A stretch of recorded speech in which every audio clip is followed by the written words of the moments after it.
Ito. Kasama ko yung dalawa. Sino? Say hi to the video. Hi! Nakabili na kami ng bags. Ayan, kay Ate Ada, pinakya niya yung bag doon sa isang shop. Meron na lang na akong bag. Tara na. Wala silang ganyan, no? Nice. Go to Prince Edward.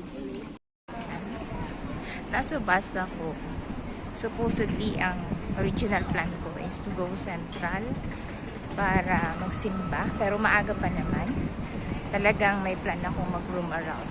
But then, habang nasa bus ako, nakita ko itong Babila Outlet na may sale. So, na-attract ako. Tara, puntahan natin. Tentasyon nga naman.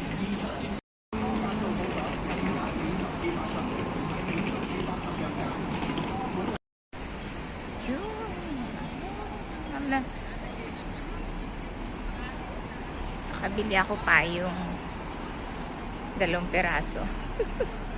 So, ayun, yung UV umbrella, pwede na rin. Ang init! Ayan, diretso na ako ng Central. So, from here, maglalakad na ako punta dun sa ferry. Kasi bumaba ako dito eh. So, lakad. Ito ko yung accessory shops. Mahal. So, nilampasan. Doon lang tayo sa medyo mura. Home. At hindi na ako nakapag-video kanina habang nag-iikot ako mag-isa. So, finally, after doon sa store sa shop ng Babila na dinaanan ko, payong lang nabili ko. 2 payong na sale na UV, yan, UV protection. Tapos, after doon sa shop na yun, nakadiretso na ako ng Central, St. Joseph, nagsimba na ako. And 2:30 to 3:30, ayun, all the way, travel na naman ako para mag-ikot-ikot, mamili. And mamaya, I'm going to show you what I bought. Mga kung ano-ano. Dinner preparation. Ayan, medyo late. Nag-start yung winter ngayon. Kahapon lang. Ano na ba kahapon? Ngayon 15. O kahapon November 14, medyo nag-drop yung temperature to 19 degrees ata. 18 degrees na, something like that. Pero umaabot pa rin siya ng 20 plus sa umaga. So, medyo malamig na pero carry pang mag-t-shirt. Today, ngayong umaga, actually malamig siya kasi 17 degrees ata. Tapos, the next 2 days, 15 to 23. Bukas at saka, bukas hanggang Friday. Tapos Saturday, 16 to 23. And then Sunday, 17 to 24. So, parang ano siya, roller coaster.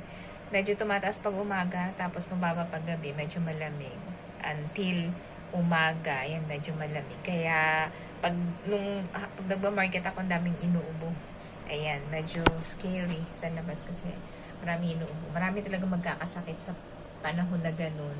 Bababa yung temperature, tapos biglang tataas. So, syempre yung katawan natin nahihirapan mag-adjust sa temperature. So, ayun, preparing dinner.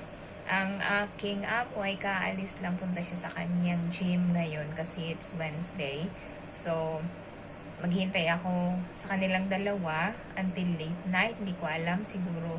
Usually, dumarating itong babae before 10, mga 9:40, 9:50, ganun. I'm not sure yung kong lalaki kung anong oras naman siya darating kasi palagi siyang late since umalis yung alaga kong panganay pabalik ng Canada at naiwan silang dalawa ditong mag-asawa. Naging duty ko na every night na maghintay sa kanya hanggang late night. Minsan naabot siya ng 11 p.m.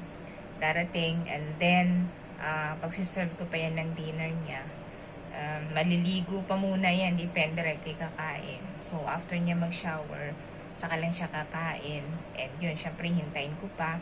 Magligpit ng mga pinagkainan niya. And yun, kaya palagi ang tulog ko for more than a month na after 12. Yun. Minsan naabot pa ako ng minsan alas 12, naliligo pa lang.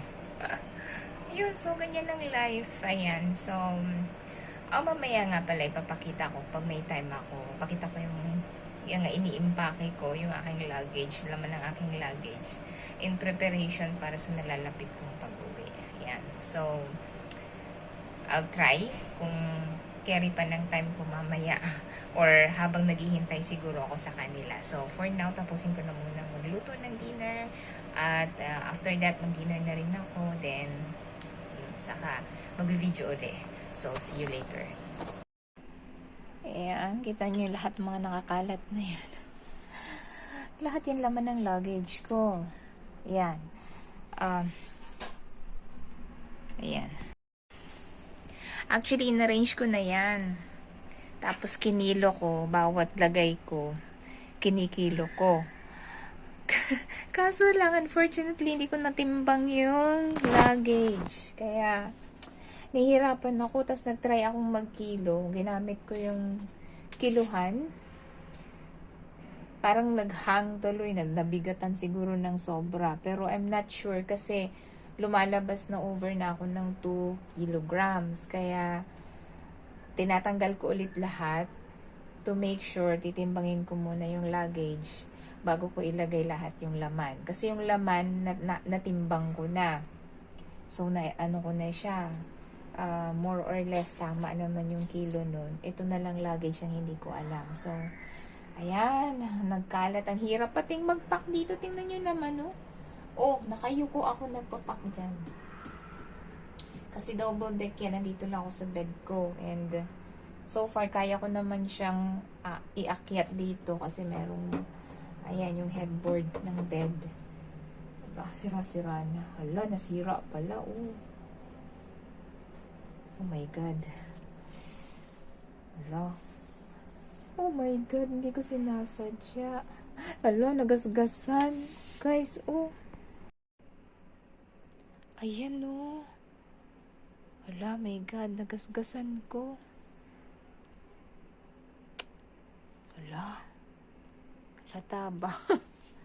Luma naman na din to, eh. Ay, anyway, what can I do? Yan, luggage pa lang. Yan na yung bigat niya. Oh, 6 kilos na. My God. So, bali, 14 kilograms na lang mailalaman ko. Yan, so, meron na akong 17.25 kilograms. Kasama na yung luggage. Hindi ko na siya sasagarin kasi mahirap na hindi ko makuha yung ano niya, yung exact talaga na timbang niya. I'm not sure, pero yun. At least pwede pa akong maglagay ng yan mga at least 2 kg pa. Okay pa, hindi na ako masyadong bibili. And kailangan ko talaga ng hand carry. Kasi yung mga gamit ko wala na siyang space. I mean, may space pa pero hindi na. Pag nilagay ko pa siya lahat dito, mag-over na ako. So, I'll make use of my 7 kilograms na lang na hand carry. I don't have any choice. Bibili na lang ako ng hand carry. Wala sana akong plan bumili ng hand carry. So, ano magagawa ko? Wala akong paglalagay ng mga gamit ko. Actually, nag-order na lang ako ng ano, yung mga damit-damit ko, lahat in-order ko na sa Lazada. Para hindi na ako magdala. Kasi dala akong mga ilang t-shirt lang, ganun, at yung mga personal, ano ko, things. So, yun lang. Hindi naman siguro aabot ng 7 kilograms. Ayan, so, it's packing time! Yan, so, aray ko. Nauntog na ako. Ayan. Buti na lang talaga. Lumang yun. Ayan, so, ito na nga nakabalot. So, lalagay ko dito.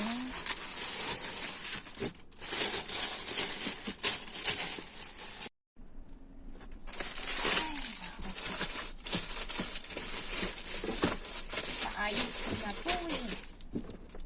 Yan, ulitin ko na naman. Okay.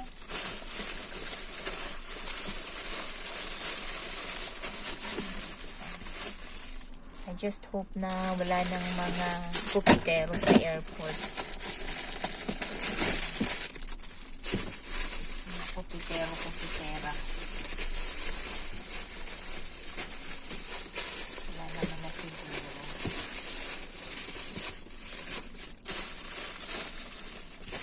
Ayan, ganyan yung ginawa ko. Tapos,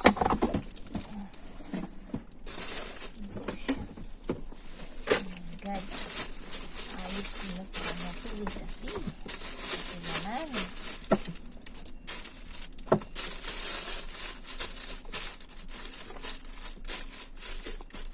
Tapos, ano ako?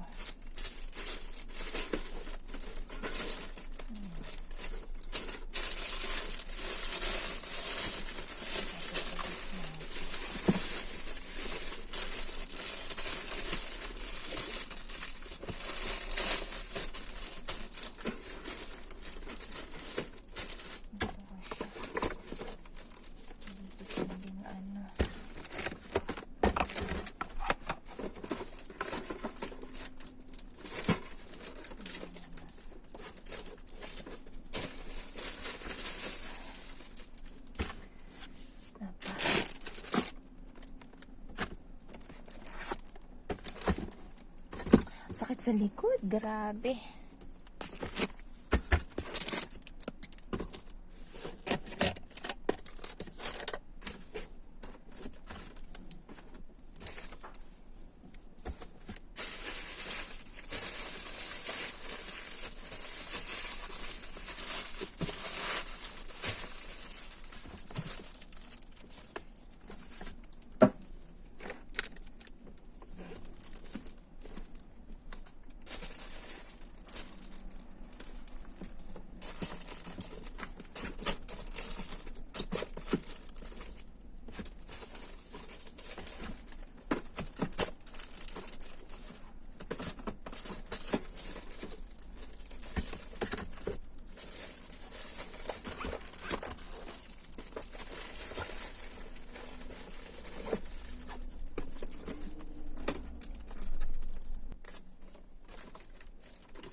So ayan, ito, fix na to.